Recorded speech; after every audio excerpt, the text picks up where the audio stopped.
Happy Hum Day, everyone! Thank you so much once again for joining us for our weekly Wednesday Facebook Live. In this case, I am on Instagram, also on LinkedIn and YouTube. If you're joining me for the very first time, my name is May Yo Silvers. I'm the owner of M2 Hospitality, a multiple six-figure profit event planning company, and also the founder, event mentor, and coach for our mentorship program called the Unstoppable Eventrepreneur, where we help event planners, designers, and decorators to start and grow the event planning company into a multiple six-figure profit business. If you are here with me on YouTube, LinkedIn, or Facebook, please make sure that either you click on the StreamYard link so I can see your name, or make sure you type your name so I can see your name. Because right now I see a lot of eyeballs and you're saying hello, but I can't address you by your name. And those of you who's joining me on Instagram, hey Jacqueline, hey Anne, thank you for joining me. And once again, if I am not addressing your name, it's not because I don't see you, but I know you're joining me using your lunchtime and I want to make sure that I respect your time. Today, we are going to talk about, is your business structured for profit sustainability? What exactly does profit sustainability means? That means when you're structuring your business, when you're having a business, okay, when you have a business, you need to make sure in order for the business to continue to be in business, right? You have to make profit. So profit on repeat, not just making revenue. So when you have a thriving business or growing business, that means this business is constantly and consistently able to produce profit for you. Okay, that's called profit sustainability. And there are a few things that needs to happen in order to have profit sustainability. And one of them is making sure you know how to price for profit. But today we are not going to talk about pricing because we're going to talk about business structure. Okay, how you structure your business. So the obvious thing is about pricing, right? As I mentioned just now, you got to make sure that you're priced for profit. And if you don't know how to price your services, and yeah, inside my Facebook group, there's a whole module on how to price yourself. So if you're not inside my Facebook group, Events for Anyone, EVENTS, number 4, anyone, A to Z guide to how to start and grow an event planning company, you need to be inside the Facebook group. So you can go to that module in there and learn about pricing for profit. So number 1. Now, number 2, let's talk about how are you structuring your business. And how you structure your business is how do you see your business carry out its operation on a day-to-day fashion. I'm not talking about are you structured as an LLC or are you structured as a partnership, as an Inc., as a corporation. I'm not talking about that. I'm talking about basically the system and the process that you have in place in order for the business to have continued profitability. Okay, I'm going to use myself as an example. Okay, my event planning company. I know M2 Hospitality, my event planning company, is structured for profit sustainability because of certain things that I do when I decide to create the system and the process and the SOP for my event planning company, right? Let's go back to why we want to have a business. And the unfortunate truth is many event planners, designers, and decorators out there, because of the, I'm going to air quote, the noise that they are hearing in the events industry, their business is not structured for profit sustainability, unfortunately. So let's go back to why you want to have a business. Many of you have shared that you want to have a business because you want to have the freedom lifestyle. That means you want to be able to do whatever you want, whenever you want, and wherever you want, right? So you want to be able to work wherever you want to work, whenever you want to work, correct? And whatever you want to do in your life. So your life is not just only consumed by work, but you actually have things that you can do to live your life to the fullest. And you also want to be able to make the money. You control your own paycheck, your financial destiny, right? So those are the two main motivators when people want to start their business. Give me a yes in the chat, right? Regardless whether you're on Instagram, you're on Facebook, give me a yes and let me know if you are agreeing with what I have to say. But the reality is many of you started the business and they gave themselves a golden handcuff, like what I said on today's video, right? This morning, a golden handcuff is a situation that you have structured your business in a way that there is no way for you to be away from your business without being intimately involved, and your business cannot grow. So you have structured your business in a way that you have to be present at all times in order to see revenue coming in. I'm not even going to say profit. In order to see money coming in, okay, revenue coming in. So you are handcuffed to the business, and that handcuff to the business is because of certain reasons. One of it is you don't know how to structure your business in a fashion that allows you the freedom lifestyle and the financial lifestyle. So this is what we're going to be talking about today. And I'm going to, again, use my own business as an example. Now, the reason that many people continue, okay, especially event planners, designers, and decorators, they still continue to handcuff themselves in their business because they are telling themselves that this is what I love to do. I really enjoy decorating, designing, and planning events. So this is not work for me. Now you're really fulfilling your passion, which is great. Congratulations. But why did you start a business? There are three core reasons to start a business. Number one, to wake up every single day to do what you love to do. So you definitely fulfill that.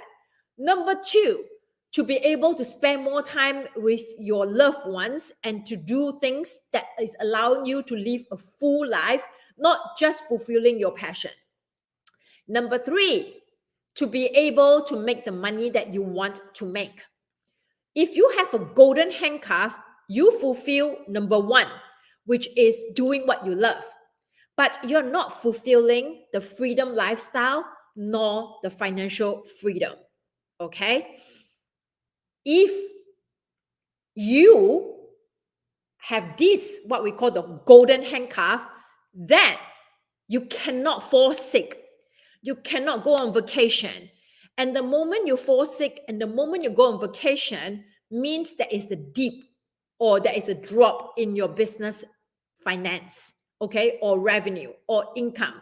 That means your business is not structured for profit sustainability. I'm going to use my own business as an example. As I am teaching this class right now, today, February 21st, Wednesday, 2024, I have an event in Seattle tonight, okay? That starts at 6 p.m. Eastern Time Zone for 60 people. It's a cocktail reception. And then tomorrow, I have an event in New York for 200 people that starts at 7 o'clock to 9 p.m. All right? And I'm sitting here in Florida, in South Florida. And these two events, I don't even have to be there, right? How much did I charge for these events? Because it's just a corporate reception, I didn't charge a lot of money, but I charge enough money that my return on investment for this event is fantastic. Okay, remember we go back to point number one. You need to make sure that you're priced for profit. So for these two events, okay, I don't even have to be there. So the very first event, the one in Seattle for 60 people, I maximum work 3 hours for the event, doing the planning, right? Looking for the choosing the menu, etc., making sure that doing the event timeline, etc., talking to the vendors and the venue. And the same thing for the one in New York. I probably work maximum 3 hours, okay? And I have an event assistant, okay, who works remotely. and I hired her to help me with the part of the planning process, which is more time consuming, which is finding the vendors and the venue. So I pay her a fee of $30 an hour, $15 an hour, which depending on what project, depending on the client's budget. So in this case, let's just say $30 an hour because she's an experienced planner. Okay. And she's just doing admin work for me. So I guarantee her 5 hours of work. Okay, so even if she doesn't do 5 hours, she only took 2 hours to do the work, but I still pay her 5 hours of work. So there's $150 there, right? If she charged $30 an hour. So for me, it cost me $150 to hire her to do this event for me. Okay. Now, in this case, that means my net profit is $2,350 for this event tonight that I don't even need to be there. Okay. So my net profit is $2,350. Then I want to see what is my return on investment for this particular event. So I need to calculate how much did I actually end up making my hourly rate. So I only work 3 hours.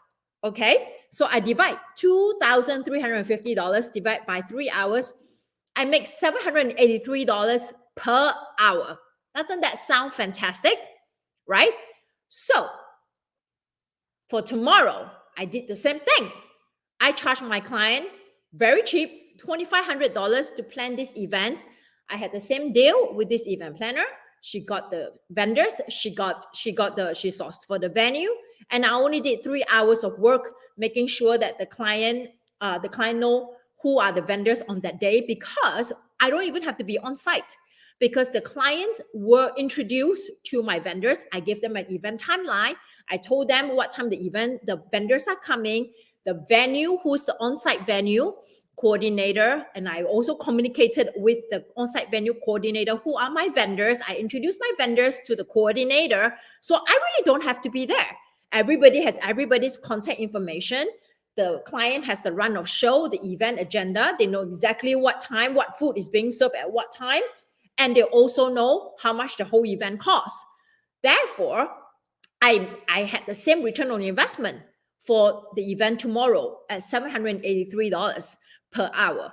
And my hourly rate is $500 an hour. So I'm able to duplicate this framework and do 10 other events in all over the country, because I am not involving myself in the client-facing work. What do I mean by that? The client-facing work. That means if you were told that you have to physically be present at every single event because you are the decorator, you are the designer, and nobody else can do a better job than you, and you own inventory, then you are restricting yourself to only do how many events a day, right? I do have clients that I work with inside our mentorship program who owns inventory, and they want to be physically involved to do the events themselves because it gives them so much fulfillment beyond money.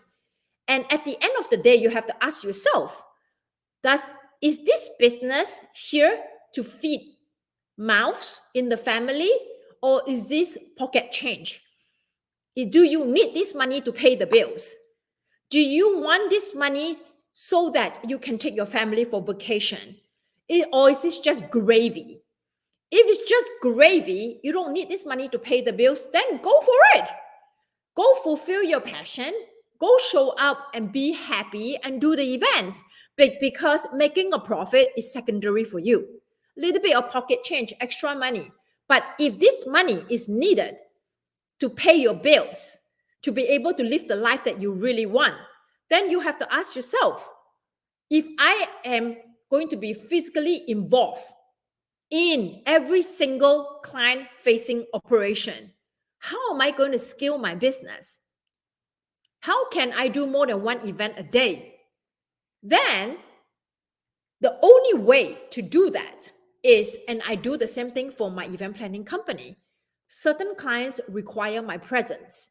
They only want me to be at the event, or me and my team. They do not trust their team to do it. They want me to be there. If they require my time to be there, that means I have to give up something else. That means I have to give up time that I can do something else if I don't travel to the event. So when I'm building the business, I have to think about why I want the business in the first place. Is I can be doing whatever I want to do with my loved ones and not be working all the time, even though I love what I do. So if they are going to expect me to be at the event, that means I'm giving up time that I say I want when I build a business. I'm giving up time with my family. Then I need to be compensated very well. So I will make sure that they pay me the fee that I want to be paid in order for me to sacrifice my time with my family, or sacrifice the time that I could be using to build the business, to do sales activities. So just remember, every time you decide to say yes to something, you're giving up something else. Okay? You're giving up something else. So in this case, they pay me a good amount of money that could justify the sacrifice. Okay? Therefore, I go to the event on site. Now, if you have structured your business in a way because of this mindset that you cannot trust anybody to do your event, you cannot trust any vendors, and you want to use your own inventory, just know that that is still a viable business. But your prices have to make sense.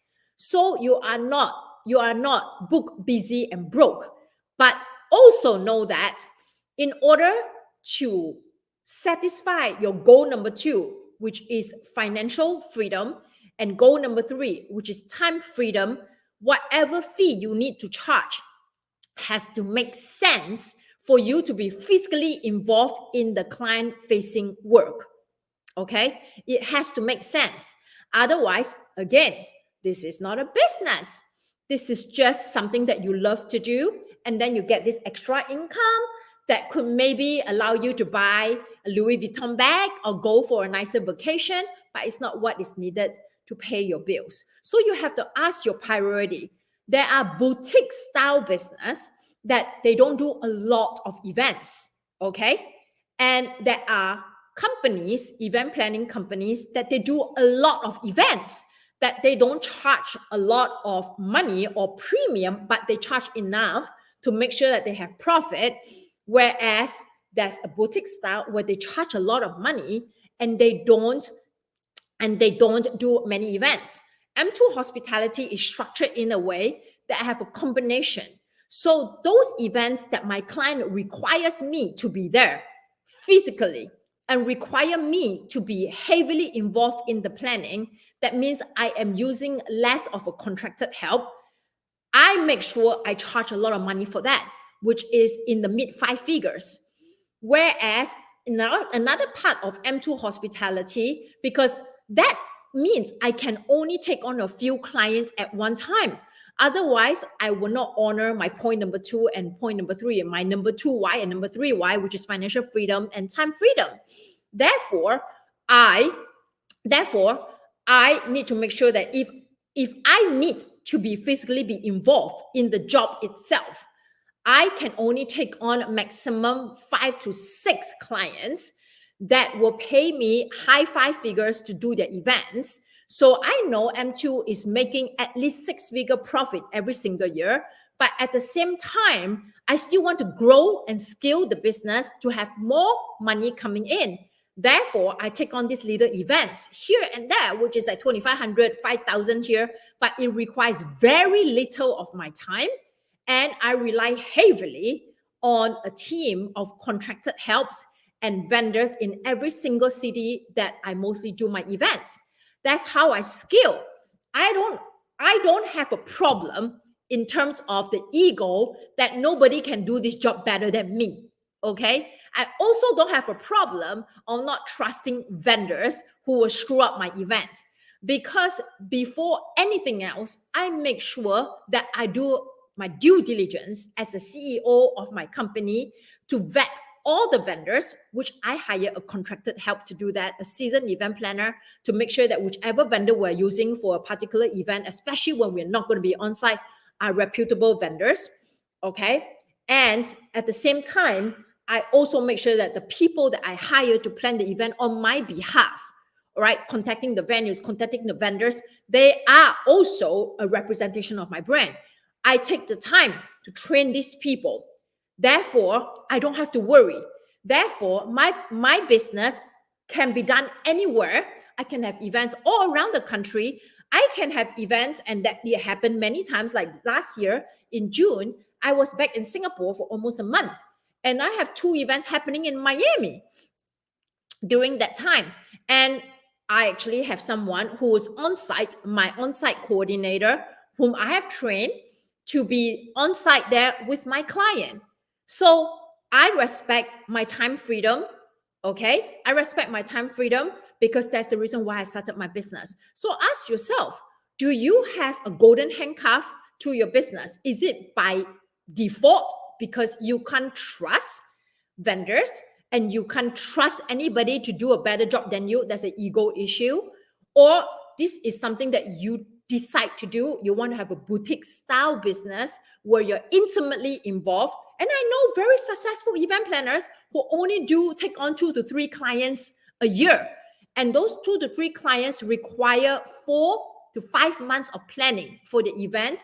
And the event planner charge close to $100,000 for these events. Therefore, they have a very boutique style structure for their company. So they don't need to have a lot of business in order to make great profit. So ask yourself, are you structuring your business in a fashion that you are not having any golden handcuff to your business? If you have a golden handcuff to your business, you cannot be away from your business. You cannot take vacation. So every time you take a vacation, you're giving up something else because you have to be physically involved, because you are the one who's decorating it, because you are the one who cannot trust other people to do it. So, and you tell me that another reason why you couldn't trust anybody because you don't know how to find great help, which I will do a topic on where to find great help and how to keep good help. Okay. Same thing here. I have my coaching business, and this same logic is applicable regardless of what business you are in. I know that I cannot be the only coach inside my mentorship program, because if I'm the only coach, I cannot go on vacation because I still have to fulfill my client. I still have to continue to help my clients, right? I still need to do those live Zoom calls. What do I do? What do I do? So from the very get-go, when I started the business, 6 to 8 months in, immediately I started looking for proteges. I started looking for who is the next person that I think is able to fill in my role. And it is my job to train this person for every single aspect of the job, especially the sales aspect. If you want to grow your business in terms of booking a lot more events and also to sell, you cannot be the only person selling. Absolutely not. Either you can have a funnel that is selling on your behalf, that means a machine, okay, using social media or using ads, or you have a live person selling it for you. So my business, I'm using a funnel, and same thing for M2, for my event planning company, and also my coaching business. My coaching business has both of them have a machine selling, and at the same time the person selling as well. So if I'm sick, okay, imagine if I'm sick, then at least there's somebody else still selling our services, still talking about our services.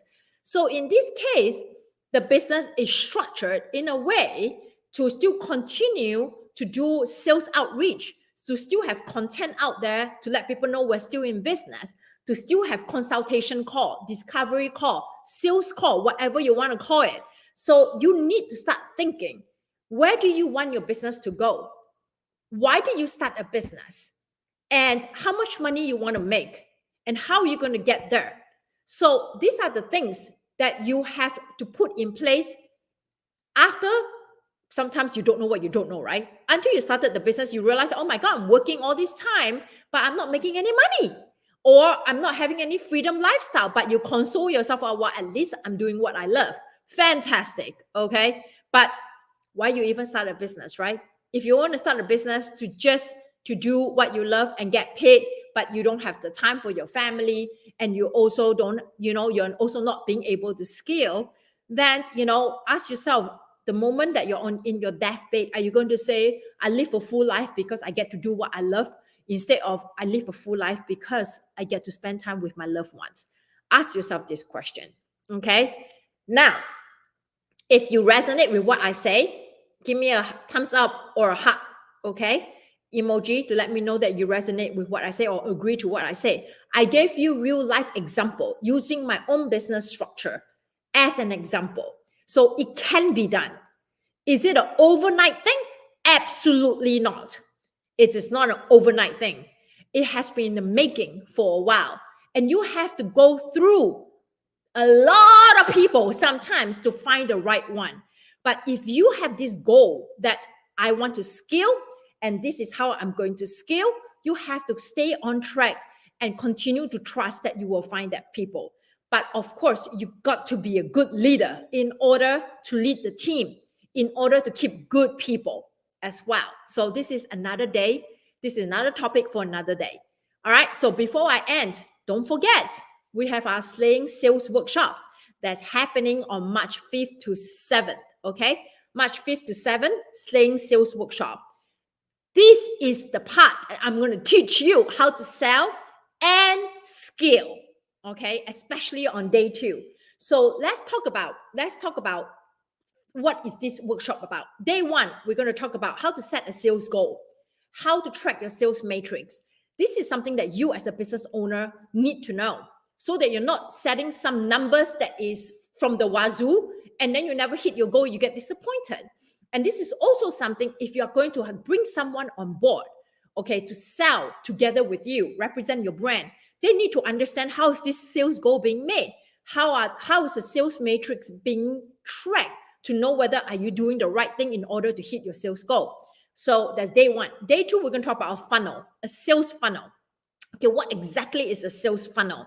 It is not as complex as it sounds. It's actually very simple, but there are a few step process. We need to know how to set up a funnel so that when people coming into your conversation, they're ready to buy already.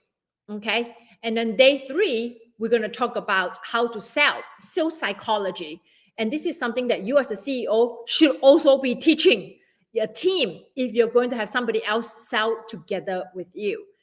And if you want to sign up for the workshop, if you're on Instagram, LinkedIn, YouTube, whatever, and also Facebook, just make sure that you write the word SLAY, SLAY, and I'll send you the link to register. Okay.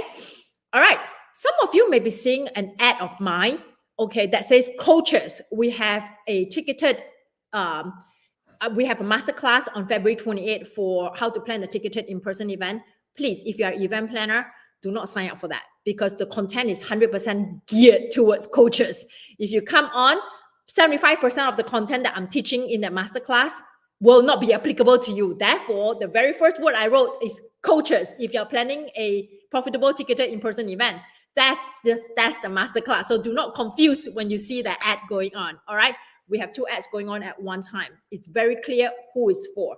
So I don't want to waste your time. You should be signing up for the slaying sales, and you should not be signing up for the masterclass for planning a profitable ticketed in-person event, because the content taught will not be geared towards you, and I don't want to waste your time. Thank you so much for your time today.